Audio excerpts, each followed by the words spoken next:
Good evening, everybody. Deputy Governor, thank you for joining us. We're in for a fun evening.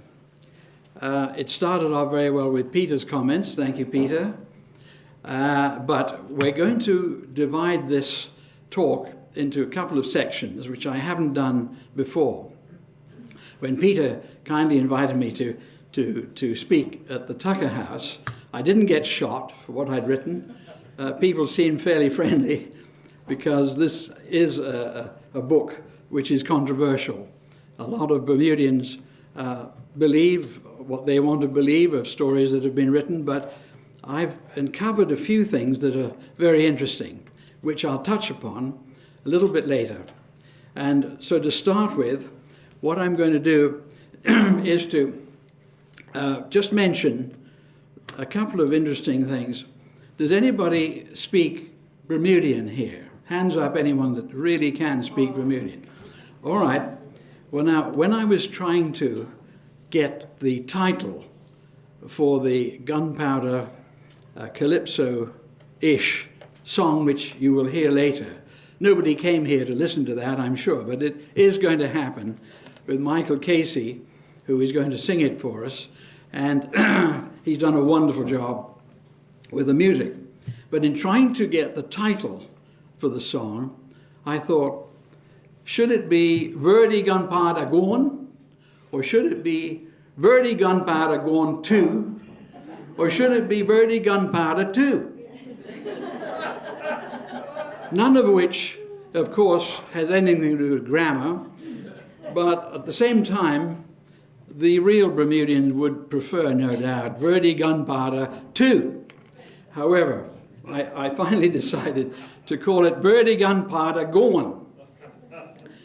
Michael has difficulty pronouncing Gone, but he's an American, so he's justified in not necessarily speaking Bermudian, but he does a wonderful job, as you'll see a bit later on. So anyone who's a stickler for English grammar, and if you don't have a sense of humor, you can either leave now, you're probably in the wrong place. I'd like to put a quick plug in for Bermuda history. I fell in love with Bermuda's history about 20 years ago and read every book I could lay my hands on, but I particularly focused on the gunpowder plot because there were so many unanswered questions. Did the governor really, was he drugged? Did somebody steal the keys for the magazine from under his pillow? If so, why on earth did they knock a hole in the top of the magazine? There are a lot of unanswered questions. The big ones I'll come to in a moment and try to answer them as quickly as I can, because I know you're all waiting for Michael to sing Verdi Gunpowder Gone. None of you will have presumably heard of Abraham Whipple or Nicholas Cook, but they were very interesting characters related to the gunpowder plot. And I shall tell you more about those in just a few seconds.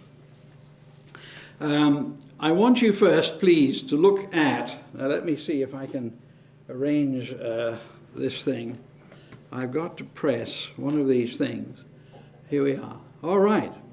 That is my version, drawn very well by Michael Casey, a wonderful painter, of the magazine built in 1767. As you'll notice, it has a domed roof. Domed roofs tend not to be blown off in hurricanes, I think you'll agree. The reason I want to start off just showing you this one design is because I'm going to put up in a second the picture 40 years ago of a stamp that the government issued. So I'll compare the picture in a second with this picture, but in particular, notice what the design is, in my view, in view of what I've discovered. It has a porch here. And I'll now click this button, which my daughter Nikki says will move it on to the government 40 years ago stamp of the gunpowder plot. Now, I challenge you to find if you can find more than 12 things wrong with it, I will concede defeat. But in fact, there are 12 things wrong with that picture. And I'm not criticizing it because it's a lovely picture, and Bermuda stamps are unbeatable. They do a wonderful job. And after all, there's such a thing as poetic license.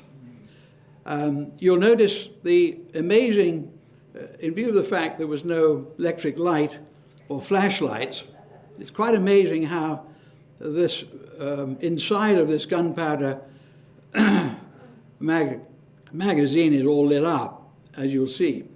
Now, you'd have to have suicidal tendencies to walk into a gunpowder magazine with a lantern of some sort. So mistake number one is that the inside should not be a blaze of light. A gunpowder magazine would not have a window. I'm not going to go through all of these, but a gunpowder magazine would not have wooden rafters and Bermuda slate roof on top. For a lot of reasons. One is you can break into it, and the other reason, of course, is that a hurricane will blow it off. And if a hurricane blows off the roof of a gunpowder magazine, that's the end of the gunpowder. So anyway, there are a lot of mistakes. Another one is the size of the barrel. I'll go into that in a moment. But to launch this, how many people have a pretty good or are knowledgeable of the American Revolution? Hands up those who know quite a bit about it. Not too many. You're not allowed to speak, Peter. You know everything about it. And how many of you have a good knowledge of the Gunpowder Plot as known up to now? 1, 2. All right. What I should do in that case is to put you in touch with what really happened in a very nutshell position. August the 14th in 1775 was a hot, humid, and moonlit night. We know that. The British governor was sound asleep in his bed by midnight. The American rebels needed gunpowder. The Royal Gunpowder magazine was unguarded. Bermuda needed provisions. An American embargo was imminent, and no one wanted to starve. A secret deal was done with Benjamin Franklin behind the governor's back. The theft took place in the early hours of August 15th, 1775. A potentially treasonous crime against the British Crown, the penalty for which was to be hung, drawn, and quartered. Such an endeavor was somewhat dangerous, therefore. It was, however, a masterpiece of deception, planning, and execution by a certain number of Bermudians. I have been able to identify 7, certainly, and there were at least another 15 involved. This wasn't a one-man endeavor, but the mastermind of it all happened to be called Colonel Henry Tucker. As you will find in a moment, I'll put his picture up. Now this clicks us onto the back of the book, back cover of the book, which gives you a brief story of the Gunpowder Plot. To the British governor, it was his worst nightmare. To George Washington, it was a gift from heaven. This story is an integral part of the American Revolution. It's a daredevil story of 2 shocks, S-H-O-C-K-S, involving missing gunpowder, one shock leading into the other. So here's the first shock. On June the 15th, 1775, a certain gentleman named George Washington was appointed commander-in-chief of the rebel forces. On his way to Cambridge, Massachusetts, he decided and was told that there would be some 20,000 men ready to be trained to be rebel soldiers. He was also told, listen carefully, that there would be 485 barrels of gunpowder awaiting him in Cambridge, Massachusetts. Cambridge is about 3 miles away from Boston. In Boston were 10,000 redcoats, British soldiers, plus warships in Boston Harbor. The 10,000 British soldiers were trained, very well trained. 3 miles away, we had General Washington, who had just discovered he only found 36 barrels of gunpowder. This was a catastrophe. It was such a shock to him that it is said that he put his head in his hands and he remained absolutely silent for 30 minutes. Couldn't say a word. No doubt he was saying a few prayers, but when he raised his head, this very clever, brilliant general had a plan. In fact, he had 2 plans. So he recovered from his shock, and he decided to inform the British through a roundabout way that appeared as though it were true, that he had more gunpowder and cannon than he knew what to do with. Obviously, the British could have attacked him and wiped him out 3 miles away if they had known he didn't have any gunpowder. The British, happily for him, believed him, and they did not attack. And he was able to build up gradually, because he sent messages, of course, to the Continental Congress informing them of this catastrophe. He needed to have gunpowder. 36 barrels of gunpowder is not enough for even 9 cartridges. 1 pound of gunpowder can make 50 cartridges. A soldier would never be put on the battlefield unless he had at least 1 pound of gunpowder, which would make 50 shots. If he went on the battlefield with the ability to fire 9, he wouldn't be on very long. So General Washington said to the Congress, "Get me gunpowder, I don't care what it costs, just get it." Now, gunpowder is made up of charcoal, sulfur, and potassium nitrate, which is saltpeter. 75% of it is saltpeter. The Americans didn't have much saltpeter, so they had to steal the gunpowder. They attacked British stores of gunpowder. They struck a deal with the French, who used St. Eustatius in the Leeward Islands in the Caribbean as a dropping off point for massive amounts of gunpowder which the Americans would pick up. But St. George Tucker, the youngest son of Colonel Henry Tucker, St. George Tucker moved to the United States, or the colonies rather, in 1771.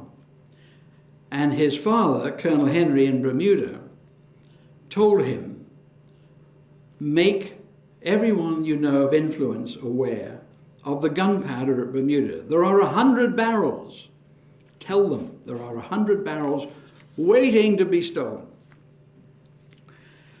And although I'll mention it later, but he didn't happen to mention the size of the barrel. Now, a large barrel contains 100 pounds, or can contain. Usually it's filled with 90 pounds. But if you have 100 barrels in a Bermuda magazine, that is 9,000 pounds if it's filled 90%. 9,000 pounds of gunpowder will service 9,000 soldiers. So this was an important matter for Washington. He thought, if I can get 9,000 pounds of gunpowder from Bermuda, then I'm going to get it. he wrote a letter to the inhabitants of Bermuda on September the 6th. He called a gentleman who was the deputy governor of Rhode Island named Nicholas Cook, and he said, I need you to find me a ship, and we need to go and get that gunpowder in Bermuda. On September the 12th, Captain Abraham Whipple went in a ship called Katie and arrived in Bermuda towards the end of September. Of course, not on the east end, where he would have probably been shot on sight, but the west end, where he was welcomed, where the rebel sympathizers were situated, headed by a gentleman named Somerset Henry Tucker. Upon landing in Bermuda, he was told, of course, the gunpowder was stolen already on August 15th. Well, this was good news for Whipple. So the Whipple tipple, which is part of my book, began. He decided to throw a party beyond all parties on his ship in Bermuda, in British Bermuda, at the West End. And 5 councillors of the governor joined in the festivities. Poor Governor Brewer. He didn't know how many traitors he had. But it's easy to understand why Bermudians felt so close to Americans with whom we traded so much over many years. So the General Washington discovered the theft himself on September the 15th, but that was too late to call back the ship that was now celebrating in Bermuda because the gunpowder had already been stolen. Now, the next shock that we are really more interested in is the shock to Governor Bruere in Bermuda. This poor governor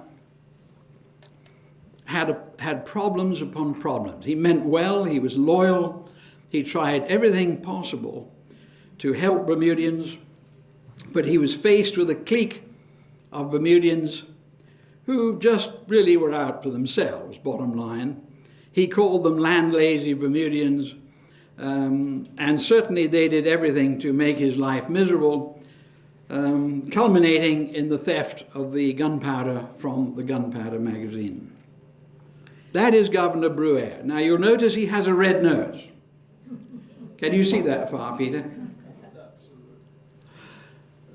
He was known to be somewhat of a drinker, but we all have our failings, and he, however, did his very best to help Bermuda.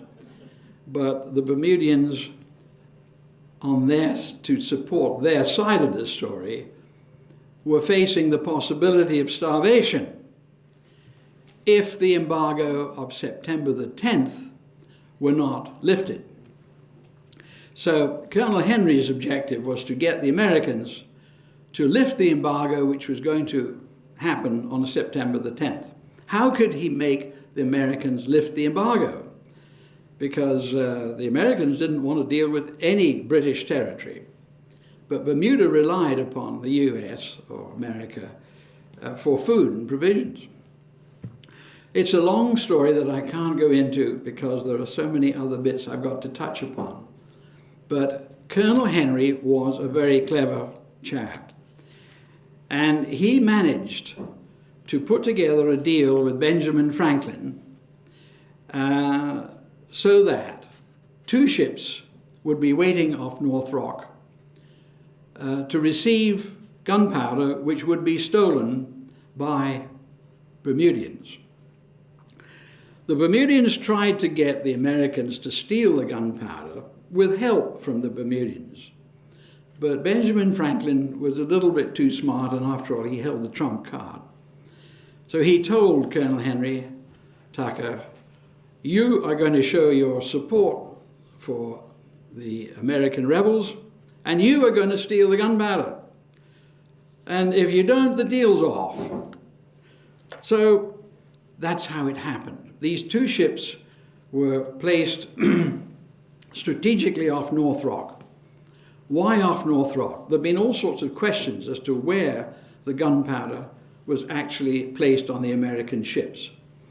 Some say that Mangrove Bay was the location. Now remember that the gunpowder has to get from the magazine to Tobacco Bay into boats, which have to be rowed on a moonlit night to the American ships. Now, I've discovered that whaleboats can move at 5 miles an hour. They're 28 feet long and they're 6 feet wide, so they're narrow and long. They have a centerboard. They can put up a small sail. They have 5 people that can row. It can move at 5 miles an hour. It can hold up to 1,000 pounds.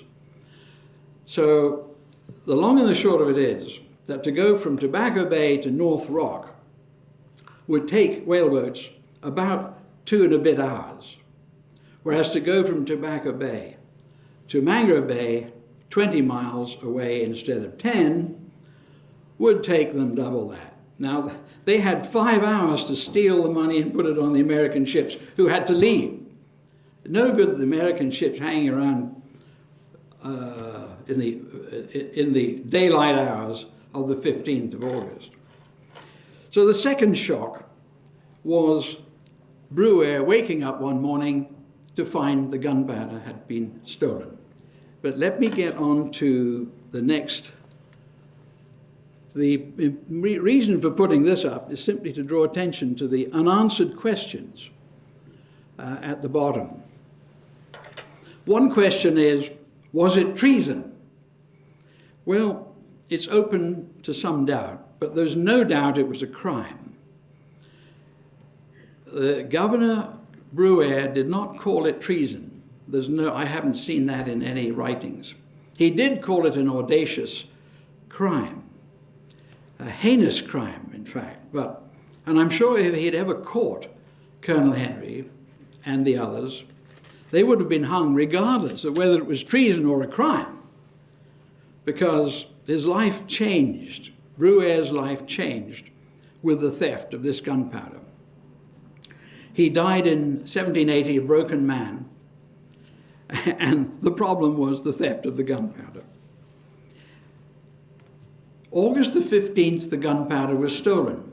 There was no official mention by King George III of the Americans being in open rebellion until August the 23rd, 8 days after the theft. Therefore, there wasn't an official mention of warlike conditions until 8 days after the theft. So yes, it was a crime, and no doubt they would have been hung. It was a very dangerous thing for them to do, but I'm not sure it was really treason. Although on the 19th of October 1774 and the 5th of April 1775, long before the theft, the king had proclaimed the prohibition of exportation of gunpowder from British territories, which was published in the London Gazette. These are details, perhaps, but the answer is it probably wasn't treason, but it's anyone's guess as to what Governor Brewer would have called it. Now, was there a murder committed that night? One writer has stated that the break-in of the magazine was interrupted by a French prisoner of war. Because he interrupted their thievery, they murdered him and buried him forthwith. Now, I said that in a few seconds, but if you think from the time you arrive at a magazine, you've got to bang a hole in the roof. Now, this magazine had a 3-foot thick roof, 3-foot thick walls. You had to knock a hole in a 3-foot thick roof to get in, which is what they did. But you had to do it so quietly that you would never wake anybody up on a quiet moonlit night. This has been one of the unanswered questions. How could that have happened? Well, it all depends where the magazine was. previous writers, in my opinion, have mixed up the location of the magazine with a new magazine that was built and finished being built in 1782. This magazine that we're talking about, that the theft occurred from, was built in 1767. So they are mixing up the fact that there were, in fact, two magazines. The first one in 1767 had its gunpowder stolen in 1775. And it was done so successfully that nobody heard anything. Now, either these fellows were absolutely wonderful craftsmen, or the magazine was a bit further away than everybody says it was. They had 5 hours to knock a hole in the roof, take the gunpowder out of the magazine, get it down to the boats in Tobacco Bay, row the boats to the waiting American ships, and then get back without anybody knowing. It's quite an achievement. The answer is the location of the magazine. The magazine was close to Tobacco Bay, not 200 yards away from Government House on Retreat Hill. That's where the second magazine was built and finished in 1782. So my point is that the three, shall we say, thieves were Colonel Tucker, Somerset Tucker, and St. George Tucker, followed by a great number of others, who organized the theft, stole the gunpowder, and sold it for 2 shillings and 9 a pound to the rebels. And in addition to demanding money from the Americans, they demanded that the Americans lift the embargo. A bit much, you might say. They stole something and sold it. I would have thought they might have perhaps donated it in exchange for lifting the embargo. Now, the size of the magazine was fairly small, 10 feet by 20 feet, 7-foot high walls, 3-foot thick walls, 3-foot thick roof. When the gunpowder was moved from the State House in St. George's, where it had been lying for 100 years, in spite of the enormous risk of fire, when Brewer arrived, he said, "Got to come out of there. We need a new magazine. And it's going to be built a far distance from St. George's. It's going to be a safe distance from any buildings." And that does not include Retreat Hill, where a lot of people think that this gunpowder magazine was built. And he built it near Tobacco Bay. So when Peter's archaeological experts start around the naval tanks, and they might find it. If they find foundations exactly 20 feet by 10, you've got it. That simple. Now, no murder existed because there was no war between France and England, and that was a contrived myth put out by one writer, and there was never any intruder because a body of a French soldier was found 100 years later near Retreat Hill. Again, he mixed up the location of the magazine and all that sort of thing. So there was no murder, no French prisoner, nobody intruded when the theft occurred. Some writers say that the barrels were rolled down grassy slopes.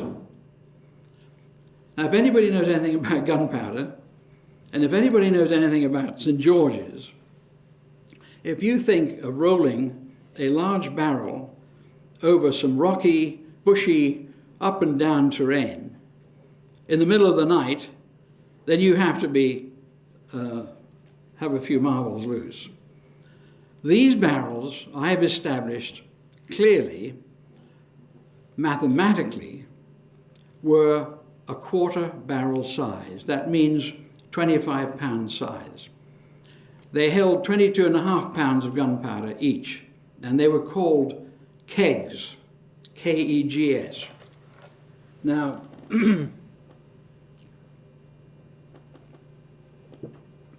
a man can carry 2 kegs either under his arms. This, incidentally, is Colonel Tucker, the mastermind of the gunpowder theft. And his portrait lies at the Tucker Museum in St. George's, should you want to have a look at him.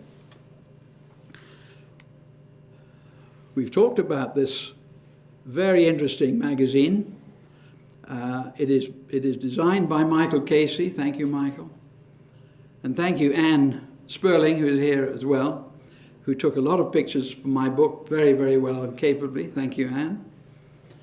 And this sketch was drawn by Michael Casey, and it shows the porch, which was 10 foot by 6 foot.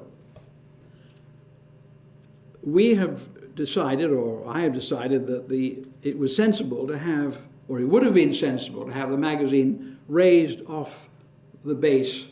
We all know what Bermuda dampness does to gunpowder or does to anything. And so this, in my view, is what the magazine looked like. It didn't have any windows, the roof couldn't be blown off, and it looked like a vault, which it should look like. Nobody probably will ever know how it really looked like, but that is my guess.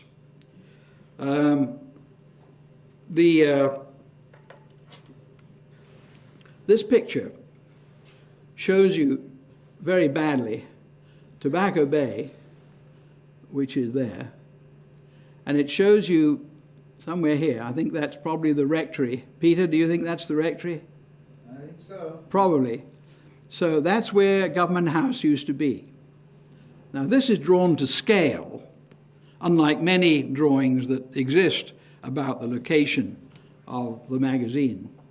But if you look at the area of the Government House, and the area which would be where the gunpowder magazine was said to have been built, you'll see that it's a long way to go from there, up and down and round about to get there. If the magazine had been built here, then it would have been easy. And there's another reason why it would have been built here, because you need to get gunpowder to the forts around Bermuda by boat. There weren't any asphalt roads and so on. And so gunpowder had to be put on boats and taken to the forts to defend the island. So it's logical. And that's why gunpowder was originally stored in the State House in St. George's, in the attic, which was dangerous. But that's where it was, because it was close to the water and could go by boat to service the forts around Bermuda. And the one thing that Bermuda government stamp got right was the location of the magazine. Now, this is a picture. You may remember Anne. Did you take this picture? Oh, you did, didn't you? Okay. Where's this? I've got to get the right button here. This is the entrance to Tobacco Bay. And this is, I think, Gunpowder Island. And so the magazine, in my view, would have been built somewhere in the close proximity of Tobacco Bay. There is a little path that runs down here, and who knows whether it was here or there, but it was certainly somewhere near the naval tanks. Now, I've shown this picture because you can see Tobacco Bay is this end, and North Rock is here, and Mangrove Bay is over here. So to row the boats from here to there, or here to there, is a very different thing. it would have taken just a few hours there to there and double from there to there. The reason is because of the reefs and the way of getting there. So there is no doubt in my mind that those who think that the American ships were waiting in Ely's Harbor are wrong. The ships were waiting at North Rock, ready to take off immediately. So I've only shown this to show the reefs surrounding Bermuda. You're all familiar with this picture, so that you can make up your own mind on that. Now, I shall end on this. One of the big questions is how much gunpowder reached, and did it reach, Washington, of the Bermuda's stolen gunpowder? And what use was it? Well, how much was it? Was it any use to him? Well, it's a fact that 2 ox carts left Philadelphia, headed for Cambridge, Massachusetts, holding 4,012 pounds of gunpowder. It left on the 15th of September. It arrived from Bermuda, having been stolen, on the 25th of August. It was stolen on the 15th of August, arrived in Philadelphia on the 25th, which is a receipt dated the 26th of August, showing how much gunpowder there was net, and that total was 1182 pounds. Therefore, assuming that Washington did receive this, which it looks likely that he did, because Bermuda's, the timing was perfect for Bermuda's gunpowder to be on that voyage, if you like, of 4,000 pounds. So the answer is Bermuda's gunpowder would have serviced 1,182 soldiers for Washington. That represents 6% of 20,000 soldiers, which he needed. So if somebody says, well, what use was Bermuda's gunpowder to Washington? The answer is 6% worth. Some people have said the American Revolution could not have succeeded without Bermuda's gunpowder. It's quite untrue. The Americans would have won anyway. The amount of gunpowder that was actually stolen was 1,800 pounds, not 9,000. The kegs were not 100-pound kegs. They were quarter-size barrels. So the Americans were told that there were 100 barrels, meaning they thought, the Americans thought, 9,000 pounds, 9,000 soldiers, wonderful, we'll go and get it. But in fact, they were rather disappointed, and they only needed one ship, the Lady Catherine, to take the 1,182, the 1,800 pounds of gunpowder to Philadelphia. So there are a lot of questions that may pass through your mind. Some people have asked me questions at the various talks I've given at the library and so on. And are there any questions? There's a hand raised at the back. Was Colonel Tucker an acting colonel in the British Army at the time? Colonel Tucker was a colonel in the Bermuda militia. A lot of Bermudians in those days would join the militia and try to grab a high rank and be called that rank forevermore. It saved a lot of time. So Bermudian colonels, there was a General Butterfield from the militia.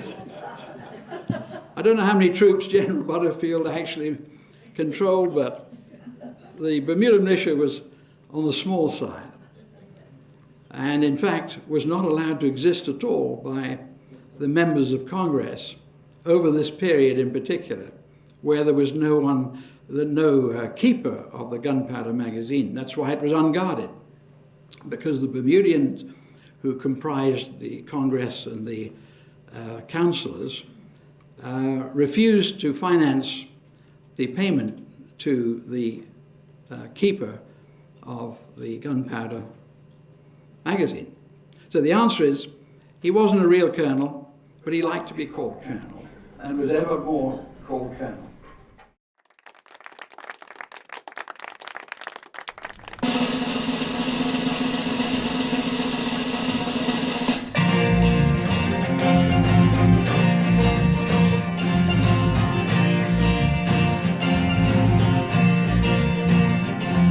The 1775 tax of revolution.